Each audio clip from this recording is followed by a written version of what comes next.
Olá pessoal, hoje eu decidi gravar um vídeo explicando os conceitos de direita e esquerda. E a necessidade disso é que existem muitas pessoas que se consideram de direita ou de esquerda, mas muitas das vezes não sabem o que significa, né? Se tem uma definição pouco embasada, por assim dizer. Me parece que há umas décadas atrás, muita gente não se importava em se definir como de direita e de esquerda. Eu diria que lá pela década de 2010 isso mudou e parece que em momentos de maior polarização política, por assim dizer, as pessoas ficam mais afoitas a pertencer a um determinado grupo, né? A expor seus valores e tal. Só que muitas dessas pessoas se definiram a partir desses grupos mesmo, ou de algumas personalidades que elas acompanham, seguem e acreditam, e sem se questionar o que é o direita e esquerda, né? Então eu queria fazer esse papo, explicar um pouco isso para quem não entende o que é direita e esquerda, mas também para quem entende, e eu acho que talvez eu possa ajudar a organizar um pouco os argumentos e também gerar uma reflexão a respeito disso que talvez seja interessante. Antes de mais nada, importa saber que não é tão simples definir o que é esquerda e direita. Basicamente, pessoas diferentes podem apresentar conceitos diferentes sobre isso. Afinal de contas, não existe esquerda e direita na natureza, né? As pessoas inventaram esses conceitos. Mas isso não significa que cada um possa sair por aí inventando o seu próprio conceito de direita e esquerda. Afinal de contas, para as pessoas se comunicarem, as palavras têm que ter um sentido mais ou menos, né, minimamente estabelecido. É importante saber também que quando eu falo de direita e esquerda, estou falando de identidades, né? Não é tudo tão objetivo. Existem valores, identidades, visões de mundo, né? Então, para eu definir direita e esquerda, eu preciso levar em consideração as crenças e visões de mundo dos outros, mesmo não concordando com elas. Eu, claro, tenho uma posição, mas nesse vídeo eu não vou tentar defender uma posição, não vou tentar não fazer juízo de valor. O meu objetivo aqui é tentar entender o que é direita e esquerda. Tentar descrever como eu entendo. Mas também um adendo por honestidade intelectual é que, embora eu vá tentar ser o mais objetivo possível, não estou assumindo uma posição de neutralidade, que é impossível. Eu tenho os meus vieses, como todo mundo. Mas, ainda assim, eu prometo o máximo de honestidade e de rigor para tentar descrever aquilo que eu me proponho a descrever. Mas primeiro eu vou começar pelo que eu considero uma definição ruim de direita e esquerda. Que, em geral, as pessoas imaginam direita e esquerda como um conjunto de valores e pautas. Por exemplo, uma visão bem vulgarizada, assim, a direita defende o capitalismo, que mais? Porte de armas, privatizações, valores tradicionais. E a esquerda, então, por sua vez, defenderia socialismo, direitos das minorias, estatizações, que mais? Direitos trabalhistas, né? E assim, até é uma forma rápida de assimilar, de entender assim, mais ou menos, né, o que a direita e a esquerda defendem, mas essas coisas não é isso que define a direita e a esquerda. Primeiro, porque existem várias direitas e várias esquerdas, e elas não necessariamente defendem as mesmas coisas, né? Definir assim, com conjuntos heterogêneos, né, de valores, faz até com que algumas pessoas não vejam nem sentido em se definir como de direita e de esquerda, porque elas não se sentem obrigadas a comprar um pacote fechado, né? Não precisa se sentir na obrigação de comprar vários valores, várias pautas ao mesmo tempo, né? Tipo o cidadão que acha que casais gays têm o direito de andarem armados para proteger a sua plantação de maconha, que é a sua propriedade. Então, para resumir esse ponto, vale lembrar, existem várias direitas que brigam entre si e várias esquerdas que também brigam entre si, porque não concordam com tudo, né? E embora exista, às vezes, afinidades entre essas pautas, né? Existe uma razão pela qual elas normalmente andam juntas. Para a gente tentar entender o que é direita e esquerda, a gente precisa de critérios mais ou menos unificados. Coisas que deem coerência para essa variedade toda. E sempre lembrando, né, esses critérios são históricos, eles são desenvolvidos historicamente. eles nunca são absolutos, né? Nunca valem para todos os momentos.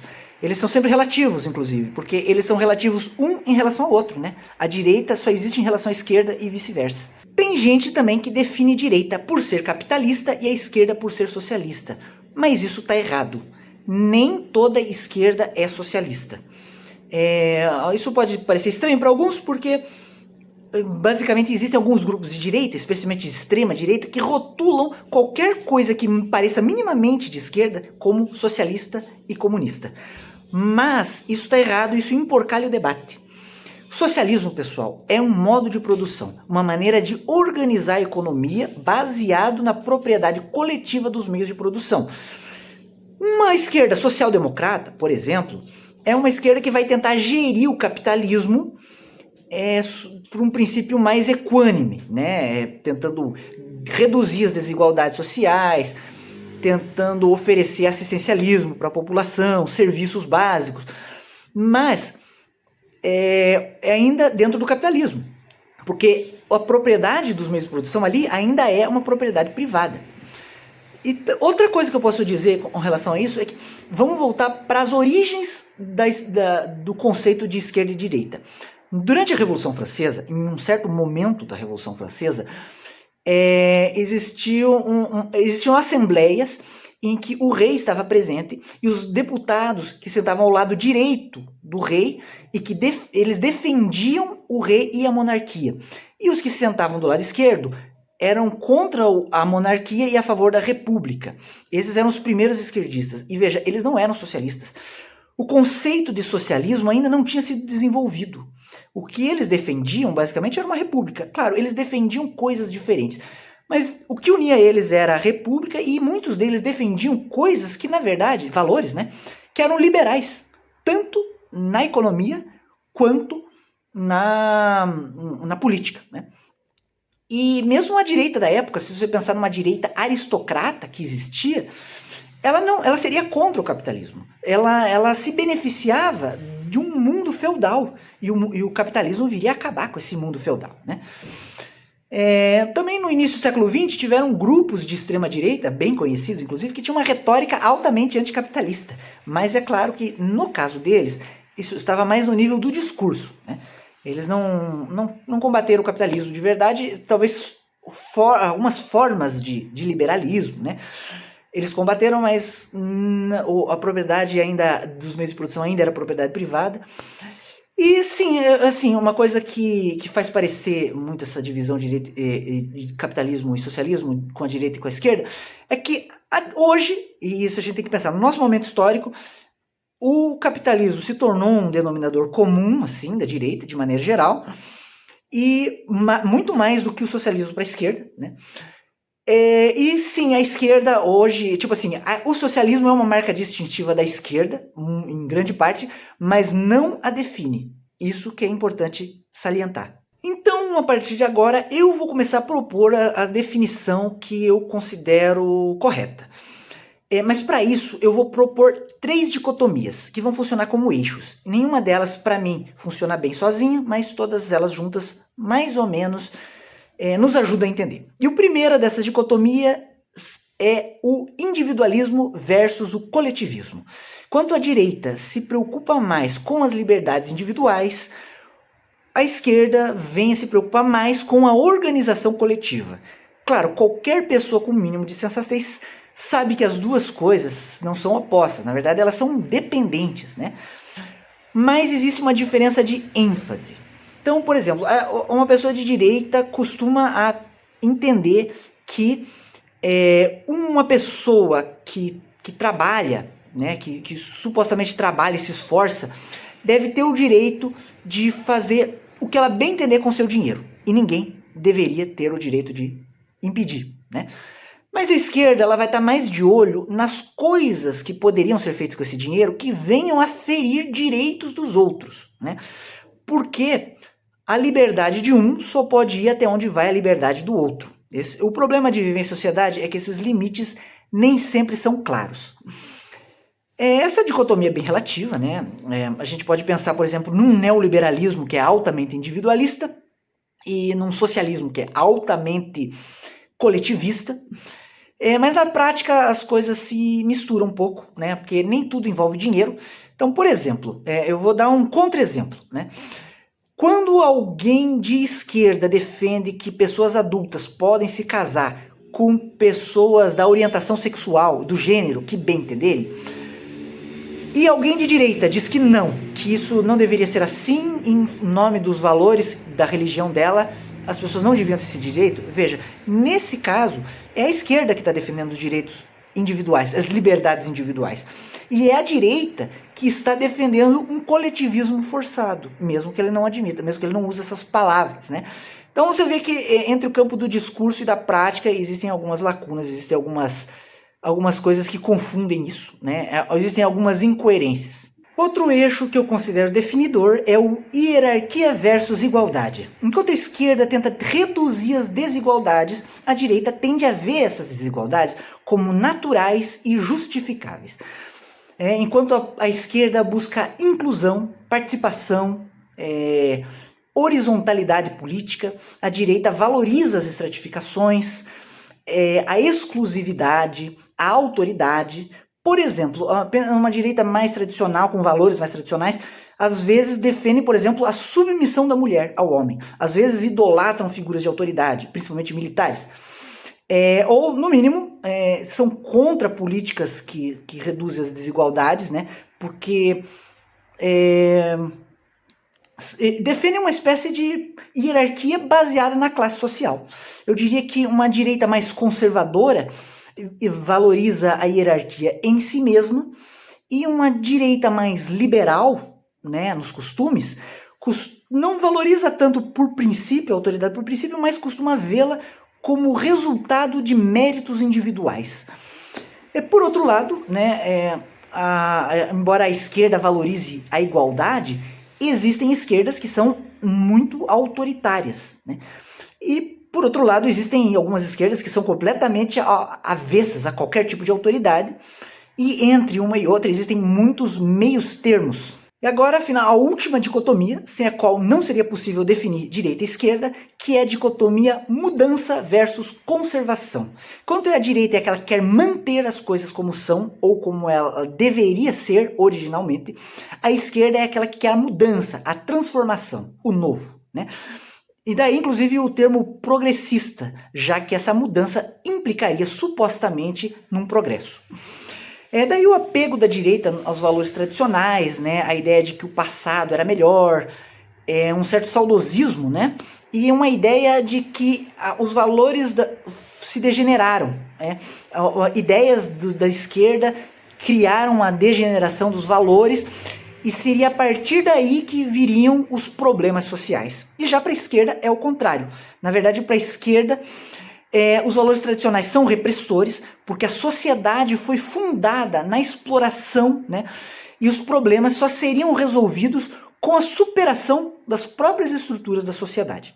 Se a gente voltar lá para a Revolução Francesa, vamos ver que a direita era aquela que queria manter o poder do rei, e a esquerda era aquela que queria o fim do regime. Daí, uma vocação da esquerda para ser oposição.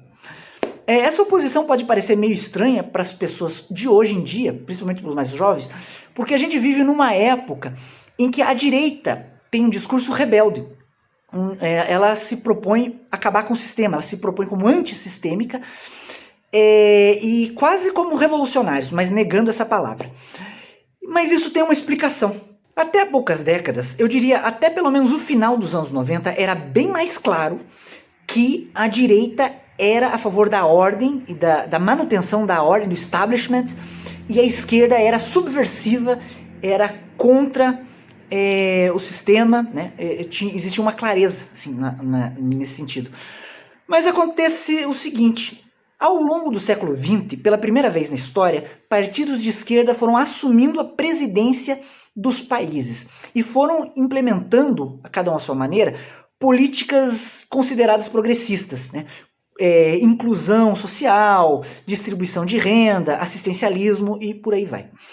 E as pessoas que foram nascendo, é importante, na verdade, destacar que essas coisas não resolveram os problemas da sociedade. Os problemas já existiam, né? Essas coisas não resolveram. E aí foi para as pessoas que foram nascendo nessas sociedades, com partidos de esquerda, ou pelo menos vistos como os de esquerda, foi parecendo para essas pessoas que aquilo que elas eram o establishment, que elas eram o sistema, né? Isso gerou uma inversão na percepção comum dessas coisas. Por exemplo, você que nasceu já no governo Lula, procure ver discursos do PT nos anos 90, para ver como era diferente, como era radical, como era contra tudo que está aí, né? E foi só nesse estado de coisas que a direita acabou assumindo a bandeira da mudança, enquanto sobrou para a esquerda ou para esses partidos defender as instituições, né? Mas mesmo assim, mesmo com essa situação, ainda é válido essa dicotomia conservação versus mudança versus transformação, porque você pode reparar que no discurso da direita, a mudança que eles propõem ainda é um retorno, uma volta a um tempo que era supostamente melhor, né? A utopia da direita se localiza no passado, né? A retomada de valores antigos. E já a utopia da direita, da esquerda, se localiza no futuro, porque o que eles propõem é sempre, supostamente, né, algo novo, algo diferente, uma sociedade mais justa, mais igualitária, né? Uma sociedade melhor do que qualquer uma que já teria existido. Pelo menos é o que ela propõe, né? Então, para concluir, acho que essas três dicotomias, como eu já disse, sozinhas elas não funcionam. Eu acho que não funcionam bem, né? Mas juntas elas mais ou menos dão uma certa estrutura para a ideia de esquerda e direita. No fundo, todo mundo sabe que nessas dicotomias o certo é buscar um ponto de equilíbrio, né? Mas o que muda então entre direita e esquerda é de que maneira eles entendem qual é esse ponto de equilíbrio, né? Cada um tem mais para um lado ou para o outro. Mas então, o que vocês acham dessa definição que eu dei? Você acha que ficou faltando alguma coisa? Não concorda ou concorda? Ficou faltando alguma coisa? Diga aí nos comentários.